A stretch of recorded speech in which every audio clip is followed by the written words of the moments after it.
Ladies and gentlemen, good day and welcome to the Shalby Ltd Q3 FY22 earnings conference call hosted by Elara Securities Private Limited. As a reminder, all participant lines will be in the listen-only mode and there will be an opportunity for you to ask questions after the presentation concludes. Should you need assistance during the conference call, please signal the operator by pressing star then 0 on your touch-tone phone. Please note that this conference is being recorded. I now hand the conference over to Mr. Abdul Qadir Puranwala from Elara Securities Private Limited. Thank you and over to you, sir. Yeah, thank you, Lizanne, and good afternoon, everyone. And we welcome all the participants to the Shalby Ltd Q3 FY22 earnings call hosted by Elara Securities. Today we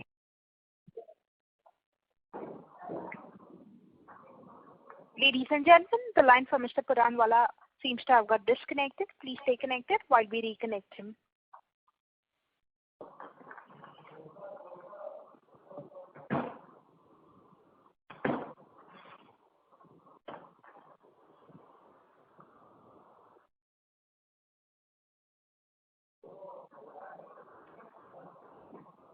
Ladies and gentlemen, thank you for patiently holding. We now have the line for Mr. Puranwala reconnected. Over to you, sir. Yeah, hi. Sorry for the interruption. So we have on the call with us Mr. Sushovan Das Gupta, Vice Chairman and Global President, and Mr. Shanay Shah, President. Followed by that, we will have a discussion on the financial performance by Mr. Venkat Parashuraman, Chief Financial Officer, and then we will open the floor for Q&A. So I now hand over the call to Mr. Puneet Maheshwari from Shalby for important disclaimers regarding any forward-looking statements that may be made in today's call. So over to you, Puneet. Thanks, Abdul. Good afternoon, everyone. Our earnings presentation is uploaded on the stock exchange website and our company website, shalby.org. We do hope you have already had the opportunity to go through the presentation. Please note that some of the statements made in today's call may be forward-looking in nature and may involve risks and uncertainties. Kindly refer to slide number 30 of the investor presentation for a detailed disclaimer.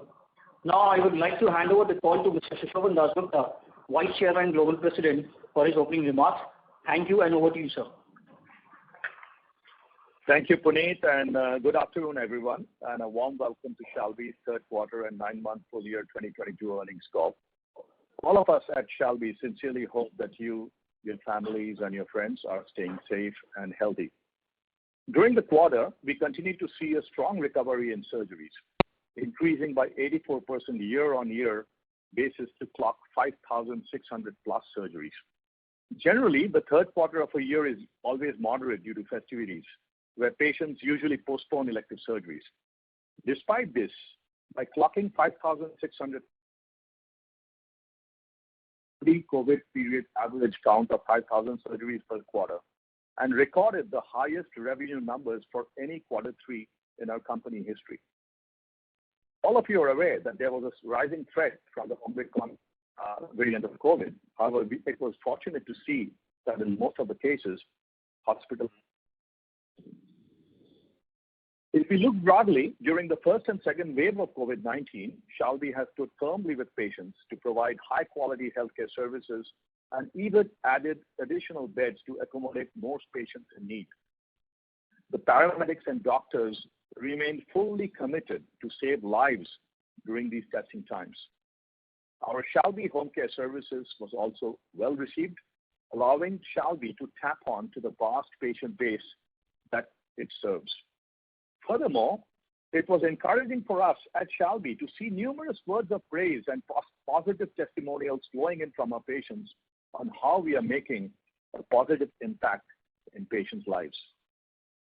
From a strategic perspective, I can say that Shalby is now truly established as a group of multi-specialty hospitals with focus on core specialties such as ophthalmology, cardiac science, oncology, general medicine, other orthopedics, and neurology, all gaining traction. At our hospital in Jaipur, one of our renowned cardiothoracic and vascular surgeons, Dr. Lalit Malik, performed the first mitral valve replacement minimally invasive cardiac surgery. This is indeed a matter of pride, not only for Shalby Hospitals, Jaipur, but for the whole state. Our Shalby Hospitals, Indore, was awarded the most preferred hospital in Madhya Pradesh, a recognition well deserved by the hard-working team there and to be highly proud of. As an organization, it gives us immense feeling of pride and satisfaction that the society at large is acknowledging the quality healthcare services that is being provided by Shalby that helps boost our confidence for becoming a true multi-specialty hospital serving thousands of patients across India. Our top priority continues to remain improving occupancy levels at each of our hospitals. Our senior management teams are closely evaluating the performance at unit levels and taking necessary steps to drive occupancy across many of our units.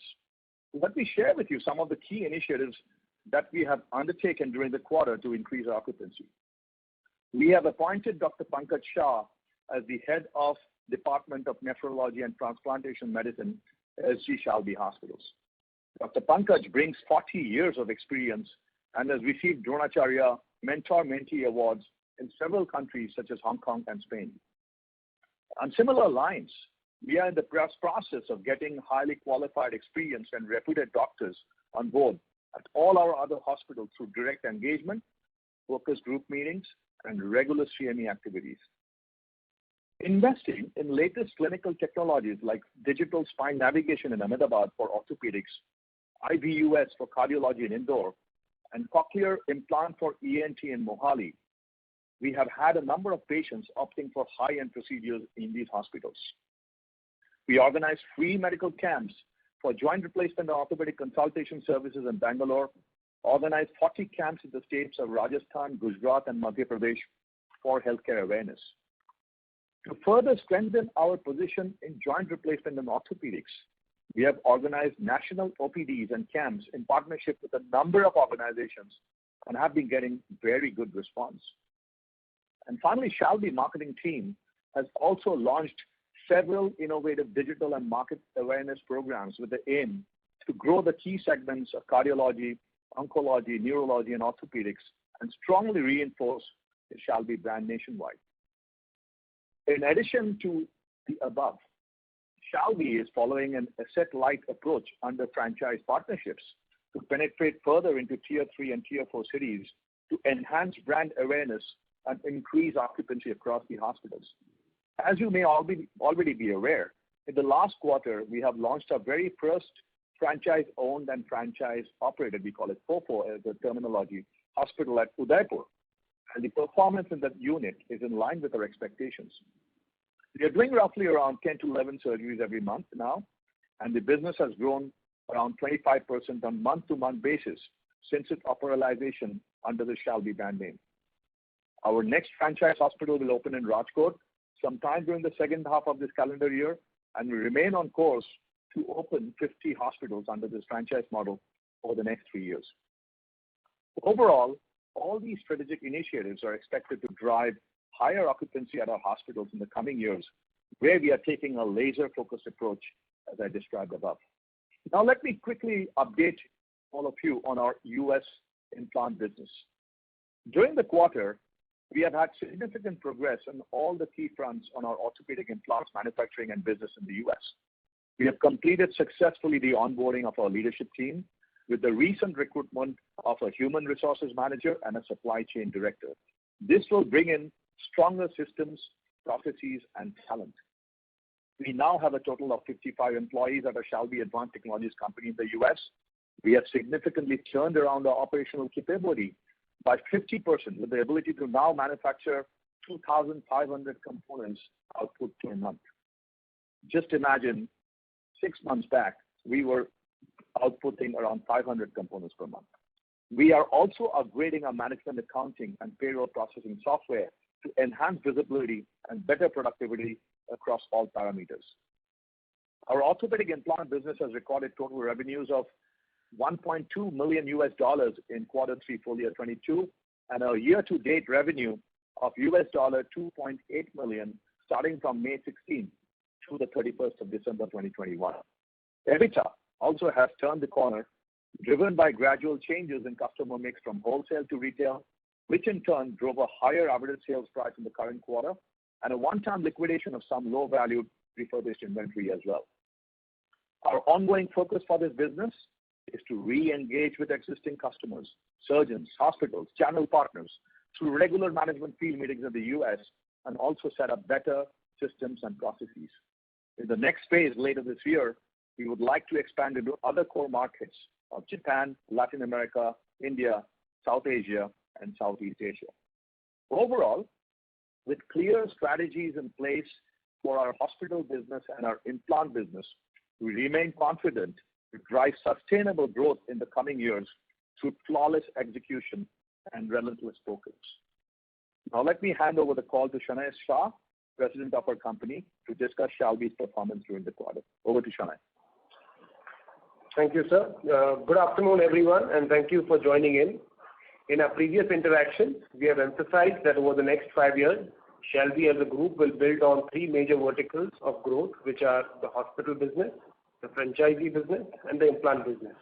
To focus on these strategic growth drivers, we have also strengthened our management team, who remain committed to reinforce and grow the Shalby brand globally. The COVID-19 pandemic has highlighted the need for technology improvement within the healthcare industry. Shalby is also spearheading towards digital transformation by leveraging various technologies to enhance patient care and experience. Recently, we have implemented an AI-based chatbot and a CRM software and continuously improving its features and functionalities to make the technology as a business enabler. We are also revamping our website and the mobile application. The implementation of the SAP S/4HANA is in an advanced stage and is expected to go live in March 2022. As a growing healthcare service provider, we are continuously investing in the right technology tools to enhance our service offerings. From governance perspective, market regulators today have put a lot of emphasis on the disclosure of sustainable practices, including environmental, social, and governance. We believe that healthcare sector has a pivotal opportunity to unlock value. We remain committed to adopt sustainable best practices at all levels of the organization while growing shareholders' value. Furthermore, we are conscious of our social responsibilities, and as a healthcare provider, continuously we are trying to improve the health outcomes while raising the cost effectiveness of therapies. Being community anchors for creating new employment opportunities, we are also running various initiatives through our Shalby Academy to not only give the country more trained paramedical service and staff, but also to generate more employment. Now coming to the quarter performance for the hospitals, I'm also happy to report that that Shalby has surpassed full year FY21 hospital business numbers in the first 9 months of the fiscal year. In the first 9 months of the fiscal year, we recorded a hospital revenue of 507.5 crores, which is a growth of 78% year on year, and EBITDA of 110 crores, which is up by 80%, and with EBITDA margins remaining strong at 22%. The profit is at 54.1 crores, which is up by 70% on a year-on-year basis. Our hospital business revenue is driven by an increase in surgery count by 84% year-on-year to 5,679. Inpatient count and outpatient count registered a robust growth of 17% and 60% on a year-on-year basis, respectively. Our occupancy levels remain stable at 42%, and the ARPOB, excluding vaccination, also recovered to rupees 32,049 as compared to rupees 26,660, the pickup in elective surgeries. In quarter 3 of FY22, the arthroplasty, critical care, cardiac, oncology, orthopedic, and neurology contributed 38, 11, 10, 10, 9, and 6% to the revenues respectively. During the quarter, we also saw a high number of cosmetic surgeries and oncology. Although Shalby continues to remain and maintain the leadership position in arthroplasty, it has also transformed itself as a multi-speciality hospital with a diversified revenue mix.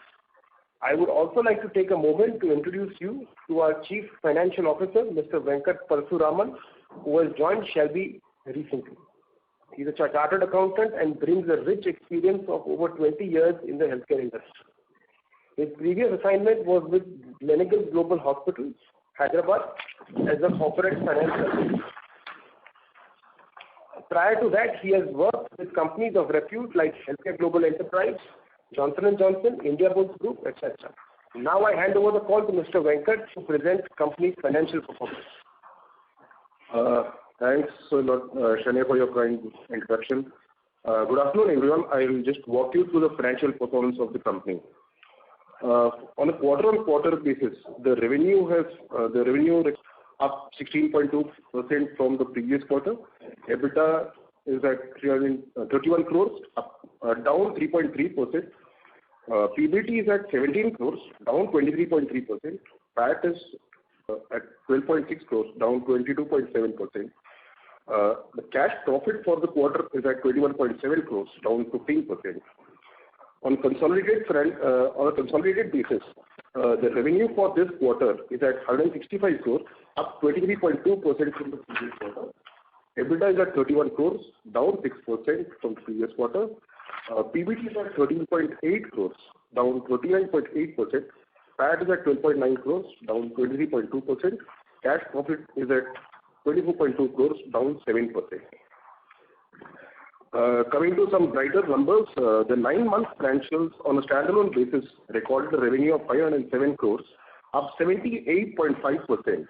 The EBITDA for this 9 months was at 110.3 crores, up 80.3%. PBT was at 77.3 crores, up 150%. PAT was at 54.1 crores, up 70%. Cash profit was at 80.7 crores, up 36.3%. On a consolidated basis, the revenue for this 9 months was at 544 crores, up 86%. EBITDA was at 104 crores, up 67%. PBT was at 63.8 crores, up 99%. PAT was at 43.9 crores, up.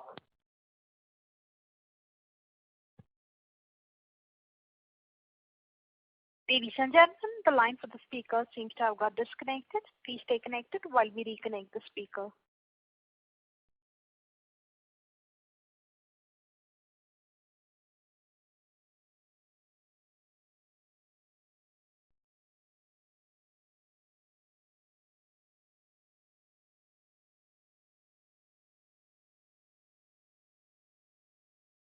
Ladies and gentlemen, thank you for patiently holding. We now have the line for the speaker reconnected. Over to you, sir. So I'll continue. I'll repeat the 9 months financial consolidated numbers, if that is fine. So the revenue was at 544 crores, up 86%. EBITDA for the 9 months was at 104 crores, up 67%. PBT was at 64 crores, up 99%. PAT was at 44 crores, up 34%. And cash profit was at 75.6 crores, up 26%. Besides having an extremely strong balance sheet, this has been a fantastic year, 9 months for the company. However, just a few points on the slightly muted performance for the third quarter in terms of the bottom line. The third quarter if we pitch it against the quarter 3 of 21, there was a significant dip in the number of COVID patients which we saw in this quarter as compared to the same quarter last year. And that has primarily brought down the margins to some extent. Parallelly, there has been some increase in the employee cost in this quarter. So again, that is the second reason why the Q3 performance from a bottom line perspective has been a bit muted. Thank you very much, and now I can open the call to any questions which you all may have. Thank you. Ladies and gentlemen, we will now begin with the question and answer session. Anyone wishing to ask a question may please press star and 1 on your touchtone telephone. If you wish to remove yourself from the question queue, you may press star and 2. Participants are requested to use handsets while asking a question. Ladies and gentlemen, we will wait for a moment while the question queue assembles.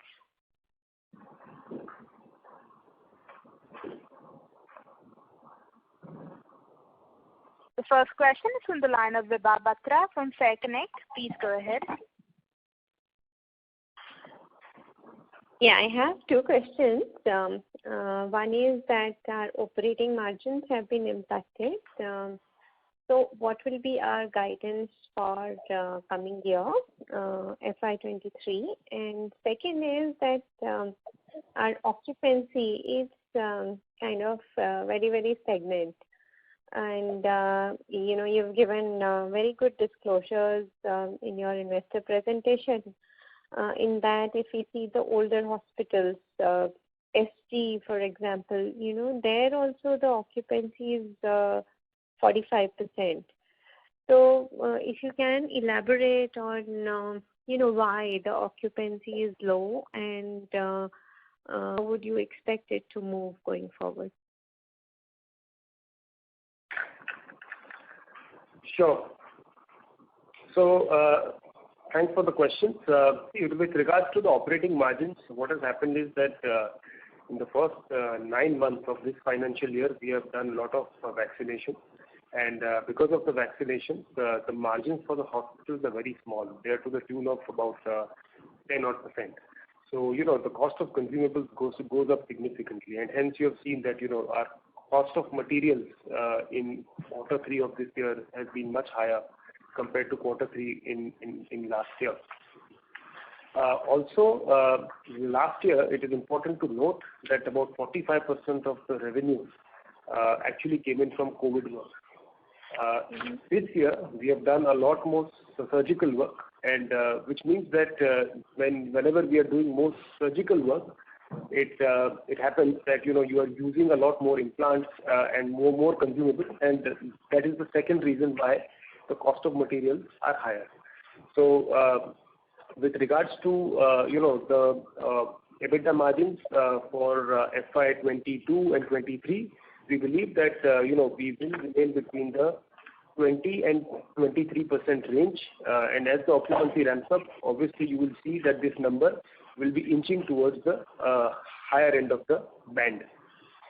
With regards to the occupancy levels, we have already showed you in the presentation that the newest hospitals of the group, which is 0 to 5 years, are contributing almost 36% to the revenues, which is basically the highest in terms of all the 3 brackets.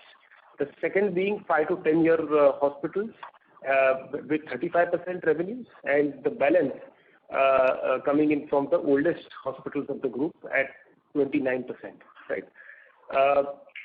As you know that in Ahmedabad we are operating 3 large hospitals. So what happens is that the occupancy also gets split up between these hospitals. But as Mr. Das Gupta mentioned in his commentary, we are adding top specialists for different segments to try and build in-house capabilities to ramp up the occupancy at these levels. We see this as a group. We see this as an opportunity that we have significant room to grow even in the mature hospitals, even though we are operating at 35% margins in those flagship hospitals with a very, very high ROC. Actually, it still doesn't address my question on why our occupancy rates overall are low. And why aren't they moving up? In fact, if you see... Sorry, go on. So possibly last year there was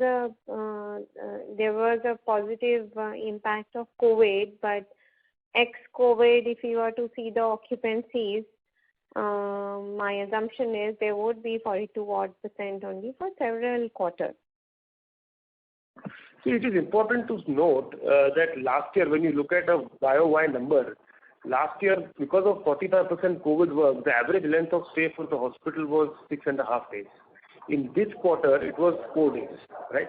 So what has happened is that an average patient staying in the hospital was much higher last year compared to this year due to COVID. So if you see the inpatient growth in absolute numbers, there is a 15 to 17% growth in that number, and more than a 20% growth if you basically factor in the fact that an average patient was staying for much longer. So there is a growth. It is picking up, and as I mentioned earlier in the commentary today, that we are already showing a significant growth, and we are expecting that in this year we will be growing at 30% compared to the FY20 numbers and 50% compared to the FY21 numbers. And let me also add, Mrs. Batra, Ms. Batra, let me add one thing as well. I think when you look at the COVID, we expect definitely that the COVID will go away, and these sort of things may not come back in the world or in our country. But when you look at, I think, where the biggest positive aspect is the number of surgeries. So we had a strong recovery in surgeries. We grew by almost 84%. And that 5,600 plus surgeries is a big testament of what Shania was talking about as a 16% growth in the inpatient. And I think that is a very clear, good trend and indication that we are moving towards the right positive direction on occupancy. And as I mentioned earlier, we're doing a lot. We do understand that occupancy needs to be improved, and we are doing several things, as I mentioned before, which will help us increase and turn around our occupancy. Okay. Sorry to interject. That's helpful. Yeah. No, that's very helpful.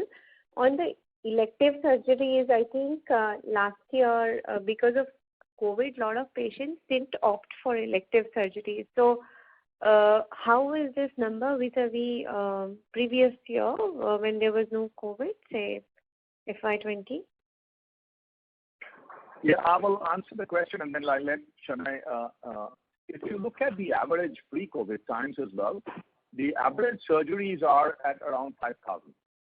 So when you look at and if you take this quarter or the last quarter to be pre-COVID and you see the number of COVID patients were very, very small or negligible, we did cross around 5,600. So actually, if you look at from a surgery standpoint, we are actually showing an increase and improved trend over the previous quarters compared to a like-to-like situation of pre-COVID versus today's situation without COVID.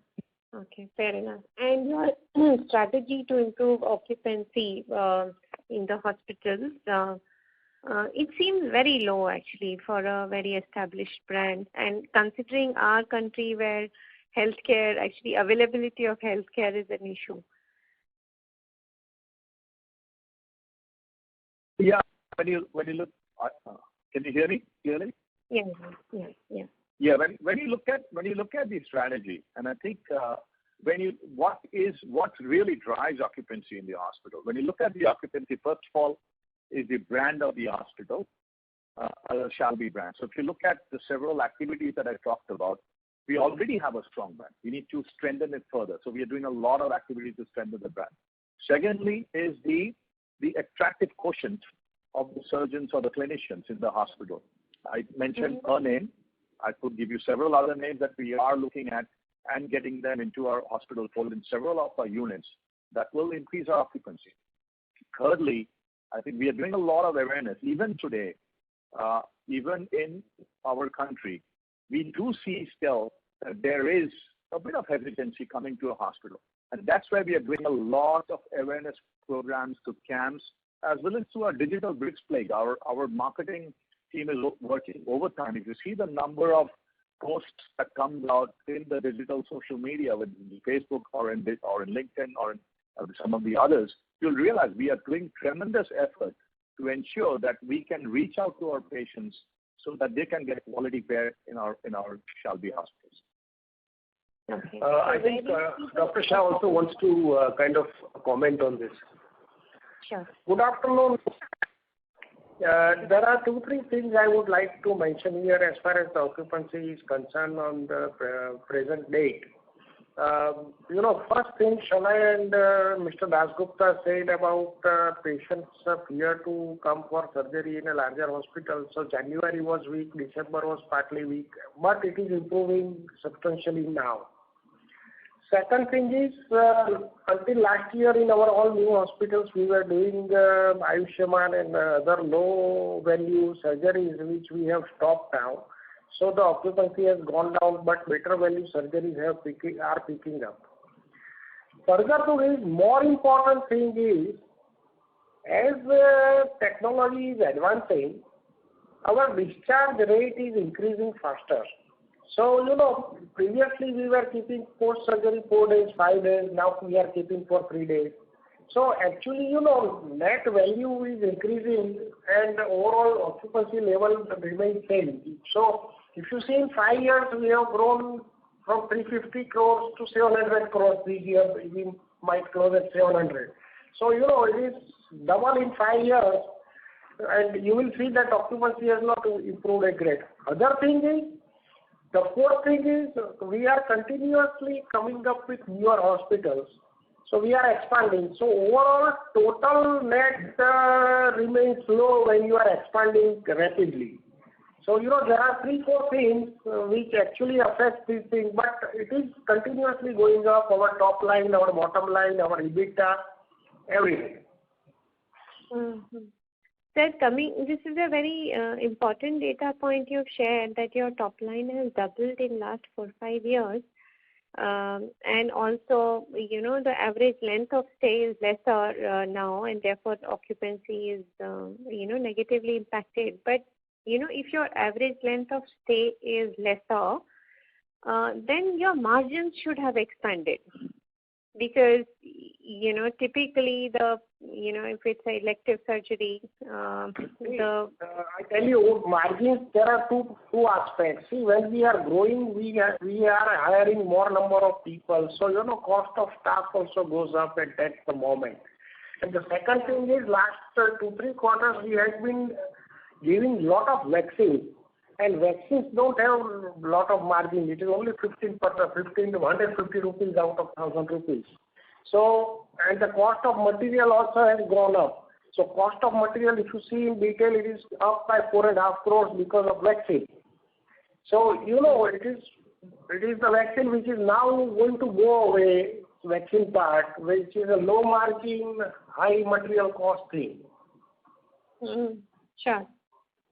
I think that's very helpful. You have a very nice slide which talks about the revenue vintage-wise.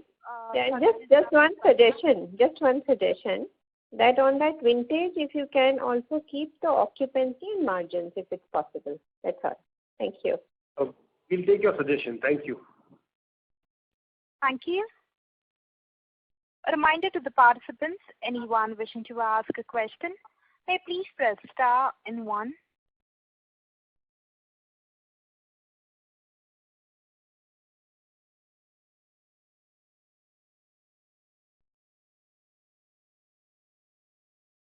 Participants in the conference, if you wish to ask a question, you may please press star and 1. The next question is from the line of Avinash Balasubramanian from Brookfield Private Limited. Please go ahead. Sir, I have just couple of questions. One on your balance sheet. If I see your balance sheet for the last 3 to 4 years, the accounts receivable as a percentage of sales is pretty high. I just wanted to understand, in fact, if you see the last year's balance sheet is around 80 crores and the year before that is 90 crores. So I just want to understand why is the number that high, because in an hospital, patients pay before discharge. So, just throw some light on that. So, thanks for the question. I think what is significantly to be noted is that there is, of course, the increase in revenue is there, but what also drives the receivables is the outstanding with the insurance and the government organizations. We have a lot of tie-ups with the governments and TPAs, wherein while the TPAs still pay us in 60 days or so, but the government receivables tend to go up, and a lot of our business tends to come from that. As we serve COVID, various government schemes. So that is what is primarily driving up the receivables in my mind. Yeah, and essentially if you see that, if the company, as Dr. Shah just mentioned, if the company has grown from revenues of 350 crores and it is going to go to almost 2 times from that number, the working capital cycle will also, of course, go up, and because of that you have seen an increase in that. And over the last 5 years also, specifically to the receivables, because expansion and all that would not kind of change what is the terms that you charge to the customers, right? So So I just want to understand like what proportion is because in one of the annual reports I read that the majority is actually self-paid and insurance and TPAs actually forms a very lower percentage of the overall sales of the company. No, so I'll tell you about 20. If you look at the slide, about 22% of the top line has actually come in from government schemes. The balance 40% has come in from the insurance patients. So if you look at the pie, about 65% of the business has actually come in from the insurance and the government sector. Insurance being the majority, right? Having said that, we are keeping a continuous track and trying to monitor this at group level. And basically, we know that we have kind of contained it over the last 1.5 years. If you see the trend. Having said that, we are consciously cutting down on the work of some of the government schemes where basically the payment is taking a lot of time to come. Having said that, all the receivables that we see on the books are good receivables and are expected, over the next few months. Understood, sir. Thank you for that. So, if I can just make a two-part question. One is, if you'd like to give some indication on what would be the likely capex for this medical implant business that, going forward, maybe an overview over the next 3 or 4 years. How do you see that business expanding? Yeah, I'll question. So when you look at the implant business today, so when we took over this company, we purchased the assets of the company, and so the machine, the equipment, the plant, everything came along with that. So we have a full-fledged flow of if you look at the entire manufacturing process, after the casting and forging, which is being purchased from the foundries, once we get that, the entire aspect from machining to polishing to quality control to sterilization to cleaning and then to labeling and full dispatches, everything happens in our factory in El Dorado. And this is one of the very few factories. If you look at most of the orthopedic companies, except barring the big ones, they all go and collect from one place to the other. So this is a one comprehensive end-to-end system. So when you look at, we have not made too much of capex investment outside of what we bought. We have recently ordered 2 months back a machine which will help us to increase the output of femurs, which is in the knee side. That will be helping us further. So as I told you earlier, we are at 2,500 capacity per month. We are looking at quickly expanding it to 5,000 per month capacity with the current setup, barring we have to add some more finishes into the mix. When I say finishes, is basically the workforce in the mix. After that, we are looking at how we could expand. We have a facility in our operations in an area. We have around 12,000 square foot of shed which we can use. Where we are looking at right now, we are not immediately looking at expanding into the capex mode into that area, but we are absolutely definite that we will be using that in the future in terms of expanding our capex. Right now, our focus is to ensure that we get this current factory up into 100% capacity as quickly as possible.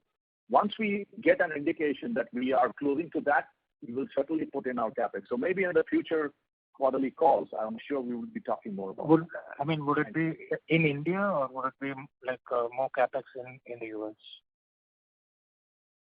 It's too early to say, Mr. Balasubramaniam. We just started around 7 months back, and I said our focus is phase by phase. So the phase one is to get from 500 to 2,500 implants components manufactured, phase 2, 5,000 manufacture, and then go beyond that.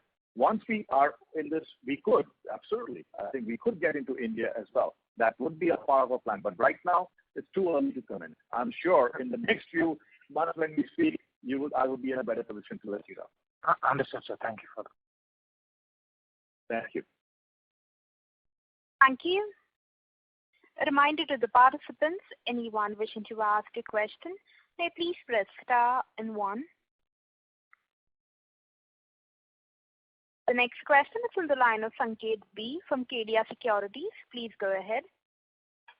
Hi. Thank you for my question. I just wanted to know in regards to consensus, right now, let's say if you have to come to India, how long would it take? Would there be any regulations that you might have to get, which might take a little while? How would you come to India with consensus, or you can just start selling in India immediately?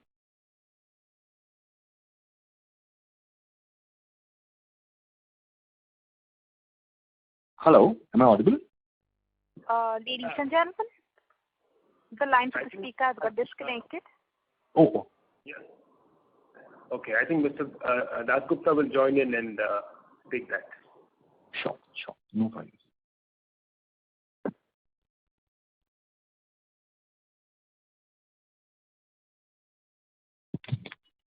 Ladies and gentlemen, thank you for patiently holding. We have the line for Mr. Dasgupta reconnected. Over to you, sir. I did not get the question. I heard about consensus and then I got dropped off. I'm sorry. No worries, sir. So I was just asking for consensus to come to India. Do we need any different types of regulations which might take a while before we launch, before we start a business in India? And how long would that process take? Hello. Yeah. Am I audible? Yeah. I'm getting dropped off and on, but I heard your question, and the answer to that is yes. We will be coming shortly into India. We have already. There's a lot of documentation involved, as you know, from a regulatory standpoint. The great news is that we have all the documents ready, and we have compiled them, and we have actually submitted to the regulatory authorities sometime in November. The regulatory authorities are evaluating our documentation. Some questions have come through. We have answered back. So this is a usual process that takes place. And we are pretty, very, very optimistic that we should be able to get our regulatory approval within this quarter. If that happens, we will try and launch as soon as possible. That's great. I'm sorry, I don't know whether you heard me because I'm going on and off my phone. No worries, sir. No worries. I got your answer. No worries. So this 100 crore that we are getting in FY23, this would come from which market? This would come from the US or would it come from other economies? No, it will come primarily from the US. As I had said, so when you look at the history of consensus, they had slowly were moving to a different technology, and they hired the company called TrackPad. So it really neglected this organization and this hip and knee implant business. So the good news is because our product, and this is one of the very few products I can vouch for it has a zero product recall. You look at any orthopedic company, Google it and see how many companies can claim that they have zero product recalls in their 25 years of operations. And we have implanted 60,000 knees and close to 40,000 hips in the world, mainly in the US. So to your question, our primarily work in the full year 2023 is to satisfy and give to all our loyal customers who've been urgently or eagerly waiting for. So our supply chain is becoming robust. We'll be supplying to all of them. Obviously, we will also get new customers in the US. We also cater to Japan. And we will, as I said, we will enter India as well as we would be entering some of the Southeast Asia markets. Having said this, our bulk of our business for full year 23 will come from the US.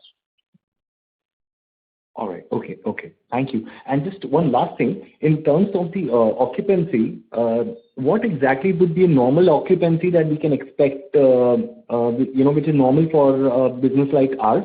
And also for this kind of an occupancy, whatever will be the normal occupancy, do we need to undertake any hiring or association to increase it to that particular level? Sorry, can you repeat the first part of the question? Yeah, I just wanted to know what exactly would be an occupancy level, a normal occupancy level for a company like ours. Like, does it stay at this level or it should be higher, as we've seen the other, in the other companies? See, I want to give you a perspective. Some of our peers have stopped showing occupancy in their investor presentation at all. Because, what happens is that, everyone starts looking at that one single number. The way this should be looked at is, of course, occupancy is one important number that should be looked at. But along with that, some of the other numbers that should be looked at are the inpatient count growth, the outpatient count growth. The outpatient count growth for the company in this quarter has been in excess of 108,000. Now, these many outpatients have never been recorded in the history of this company, right? And which means that basically the pipeline for the company over the next few quarters is really good.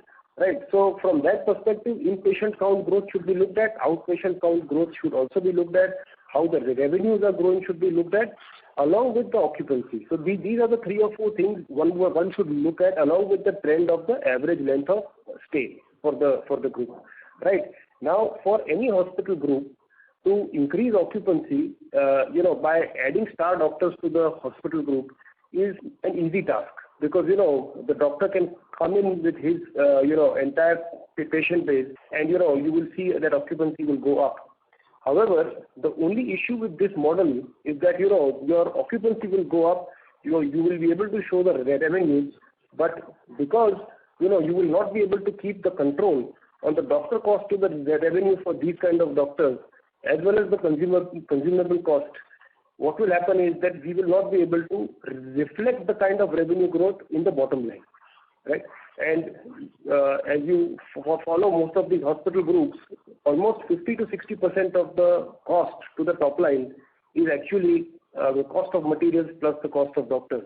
So, we have to keep a watch on that, and which is why it is very important to see the trend. And the trend for us, as Dr. Shah mentioned in the call earlier, is that we have been growing 15-20% year on year if you take the average of the last 5 years. And we believe that within the existing capacity, without adding any capital expenditure, we can grow 2 times from this number in the next 3 to 4 years. So, and as I said earlier, some of our peers in the market have stopped showing the occupancy number also. So, we are still showing it because we want everyone to see all the different areas which are important. Right. That answers my question. Thank you so much for taking my question.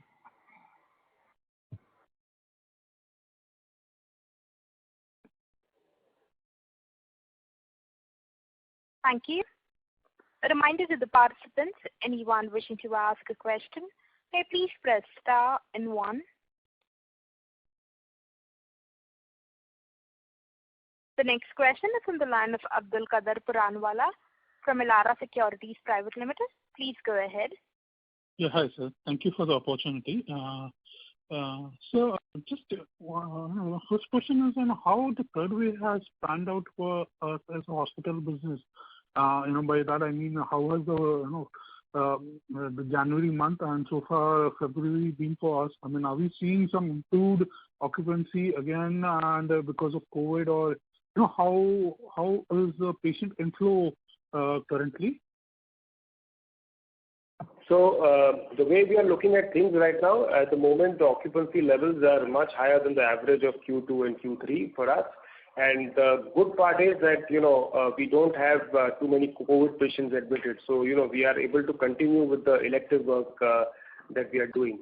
I'll just throw some light to the earlier question that was asked. I think there was a question asked about the hiring part. Since, we try and manage things in a very efficient way, the existing staff that we have across all the hospitals are good enough to serve the existing number of patients that are admitted. So, as this number grows over the next few years, the, number of hirees will of course increase, but it will not be in the same proportion because, there will be operating leverage that will kick in. Got it. Okay.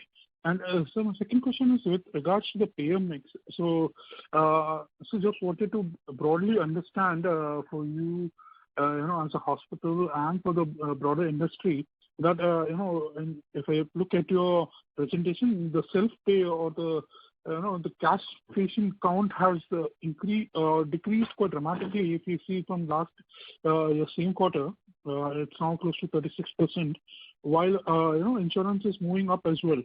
So going ahead, you see these trends are more sustainable, or this is largely linked to the larger specialty surgeries what you are doing currently, and things should normalize ahead? No, so we do believe that quarter 2 and quarter 3, the kind of trend we have seen in the mix between self-pay, insurance and government will continue, and the insurance pie will continue to increase, the government pie will continue to reduce, and which is where the company's focus is as we talk, where we want to increase, and we are focusing on increasing the self-pay and the insurance pie. But you're right, the trend over the last 10 years, we have seen that there is a significant increase in the insurance penetration in the country. Okay. And just one. And Dr. Shah wants to say a few words. One more thing I'd like to add here is this quarter will have an impact of rise in insurance pricing. Government insurance companies have increased our rates by 20%, all 4 major companies, and our SOC has been also improved accordingly. So that will have a definite impact on February and March. Got it, sir. Got it. So my next question is on RPOB. So RPOB, for the entire 9 months, we have seen that it has seen some, initially it was because of COVID, and now that the patient inflow is improving, we have managed to survive with that kind of a higher RPOB. So ahead, you think, this kind of a run rate on the RPOB front is maintainable, and is there any further scope for you to improve it further from this levels? Yeah, absolutely. So RPOB, in a typical non-COVID quarter has been in excess of 30,000 for us. In this particular quarter, we have done excess of 32,000. And as Dr. Shah mentioned, the average length of stay is coming down, right? And because of that, of course, this will also increase the RPOB, from the perspective of the trend. And as we have seen that, during the COVID, in the quarters where we had a lot of COVID work, we saw a significant drop in the RPOB.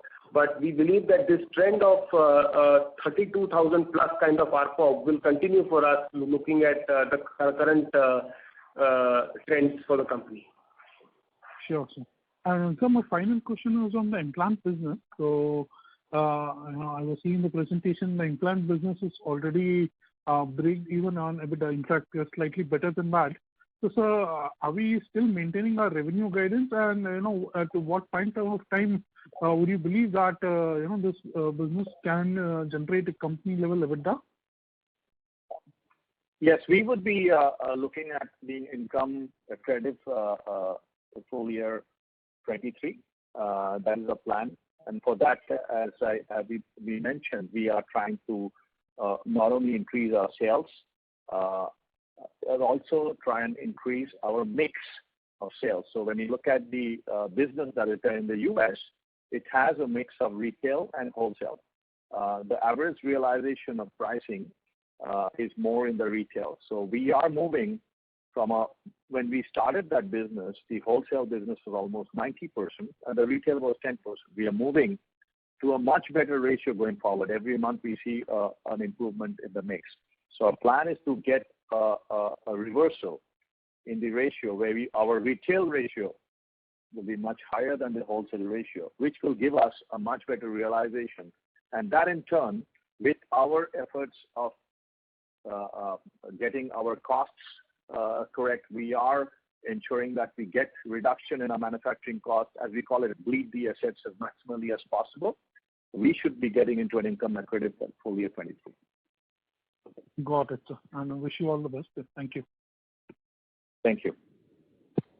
Thank you.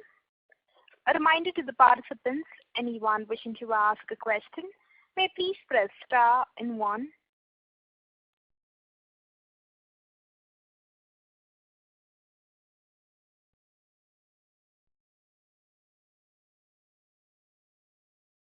As there are no further questions, I now hand the conference over to the management for the closing remarks.